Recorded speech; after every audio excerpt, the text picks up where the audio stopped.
What do you remember the year that shit started to kind of get a little hazy and out of control? Like where it was like, fuck, man, this was kind of the beginning of the end. Because I originally you weren't a big club guy, right? No, I wasn't. I was stuck in the studio, and then like somewhere just after I turned 30, I think I went a little cuckoo, and I started getting into the nightlife, the paparazzis, and this and excessive shit, and then like cocaine came into the play, and Jack Daniels and lots of pussy, and Man, part I can talk. I you can could say whatever the fuck you want, buddy.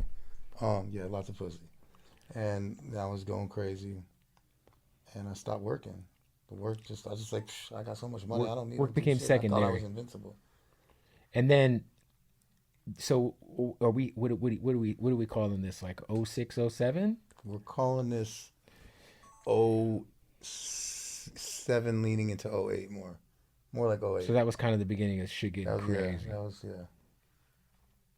That's wild, man. And then, That's when yeah, yo, it's. I mean, you brought it up, Bugattis and all that shit bro. started coming. I just know Excessive shit. you have the most legendary hit list in hip hop if it ever came out, We didn't have Instagram. bro. I'm hearing The victims were shout. You saw my Fat Joe interview. You reposted it. yeah. Fat Joe's like he fucked all of them, all of them. If whoever you're Thanks, thinking of in your head thanks, right Joe, now, for reminding me. and my boy, I remember my girl. shout out my guy DJ Chris John from Tampa, Fat Joe's old DJ. But Chris John was like, fam, Scott Storch's house. He was coming down the stairs with this bitch on this and this bitch on the other, and here And thumbs. Yeah, I and remember thumbs up that. the Yeah, ass, yeah. thumbs up the ass of them, and we're talking about creme de la creme is what we'll say. Yeah, man. Prior to them being that, But we're in a new chapter yeah. in Now, life. now you. By the way, sure. congratulations having you just had a new baby. Yeah. So congrats. But you know what? That passed. I'm like, I feel like I'm happy right now because I did all that shit. Yeah, you got it And out I your got it out of system. my system, and I'm like, I'm cool. I'm content. I'm not sweating. No, going to the club and trying to find pussy. Like I just did so much of that. Like I'm in the on some other same. shit I'm right in the now. same vibe of my life, I like waking up early and hanging out with my 9-month-old baby, bro. watching movies, chilling with the lady. Yeah, once you whatever. get that shit out of your system, the thing is, you didn't start till you were 30. So you had to make up for your 20s of missing out on all that No, shit I was always a fucking monster in that department. But I'm with the talking, women. yeah, but just like it was a different thing. It wasn't like, and I don't know. How many women have you had at the same time at the most at once? I can imagine some of those parties had to end up with your bedroom just being lit as fuck, and you being Just wait for the movie. the movie. Just wait for the movie. Are we talking like a starting five? Like, are we talking like a 5-pack? You know what? I can say this, and I like to say this. Through that whole era of me being with a lot, promiscuous or whatever, I always treated everybody with respect, and everybody always had a great time. There was never any funky shit going on in my circle, so it was cool. You know what I think is dope is your relationship with Fat Joe, because Fat Joe is one of those guys who, I feel like never wavered in his friendship with you. If that makes sense, Yeah, no, he always remained loyal to me. because I feel like a lot of people, Chris Brown as well. I just feel like a lot of people like kind of wrote you off, man. And like I think a lot of times, Deservingly so. But I think fucking out of my mind. I mean, fair enough. But I think a lot of times, like in our industry, like once you can't do something for somebody, like you almost like get the ignore on it. You know what I'm saying? Like did you?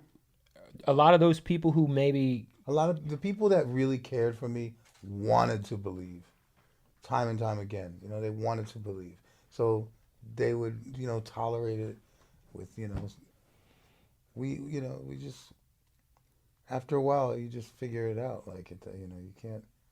Nobody can force you to get your act together. You have to do it. You just have to get it together. and then I want you to talk about the project you have, the Heavenly Center, which I think is a great approach because I grew up around my family being big drug addicts, and I think the 12-step program is a little dated. Hell yeah, that shit's prehistoric. It's prehistoric and it's kind of like faith based. It's kind of like and I think that like kind of from what I understand, the Heavenly Center is a cannabis centric, like a place to try to help people get off certain drugs by using cannabis, correct? Yeah, not just, I mean, we allow the cannabis and we'll educate you about the cannabis and like try and evaluate you and see what cannabis works the best for you and how much of it milligram Because wise. it's really helpful to get people off opiates, right? Everybody individual, yeah. I mean, really helpful. And for me, it worked to get off of cocaine. And like, you know, I'm living proof of that shit.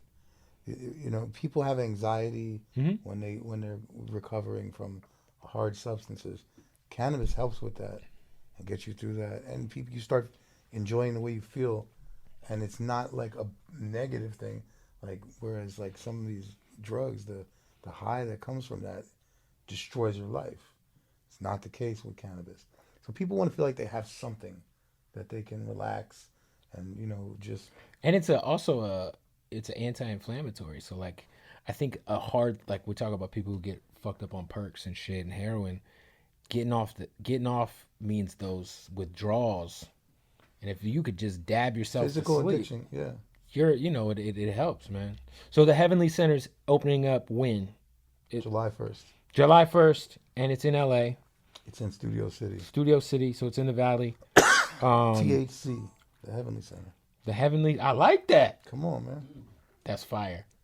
So is that something that like obviously we know you're on this like comeback trail, and we know your lowest of your lows.